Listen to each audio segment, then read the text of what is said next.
Okay, interpretation and comprehension is probably the next step and the next harder step into really understanding what a language technique does. And it's starting to use interpretation as in working out what the technique is actually doing. So not what it is, but what it's actually doing. And so, for instance, if we've got this, freedom at last, freedom at last.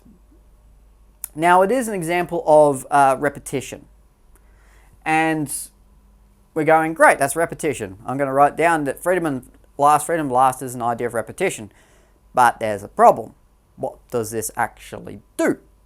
So, yes, we've got freedom at last, that's wonderful, okay. And if I'm marking it, and if I see someone say this is an example of repetition, I'll be going, great, bonzo, wow, wonderful. What does it mean? So we've got to attach something to that.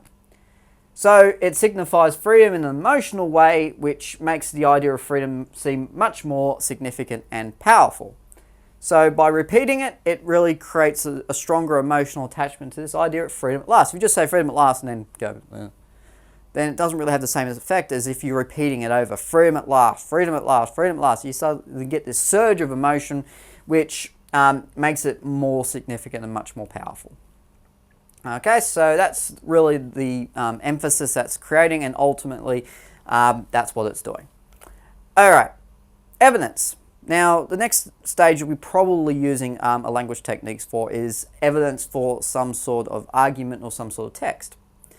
And if you're referring to language techniques evidence, you need to follow the same process as comprehension. First of all, you need to actually know what it's saying.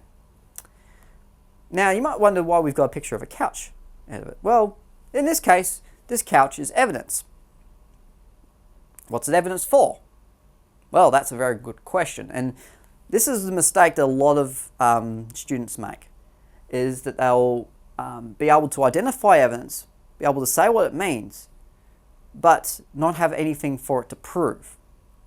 Now, evidence's role is to prove something. So if you're using language technique to prove something, then you need something to prove. In this case, the damage to the lounge is to prove this guy's guilt. And you must find something for it to support. In this case, it is the proof that this little puppy doggy has been up to no good. And by having that evidence there and having that argument that you're trying to prove that the dog did this act, then you can pretty much put the two together and you can discuss how and why. Because of the fluff moving around the place, it's only something a dog could do. So the evidence needs to have a purpose, and ultimately that's what it's trying to do in this case. If there's nothing to support, there is no need to have it. So if the dog's not nothing wrong, then there's no reason to have the evidence there. And certainly if you're not trying to prove that a dog tore apart your couch, then there's no need to mention that the dog tore apart the couch. And it's the same with an essay. It's the same as a response. If a text is not asking you to discuss a particular type of technique and you just include it anyway as evidence, then it's almost like trying to prove something that you don't need to prove at all. And in which case it's redundant, it's unnecessary, it isn't required, and you can just get rid of it. Okay, so think of it that way. Think of it as the puppy did it method.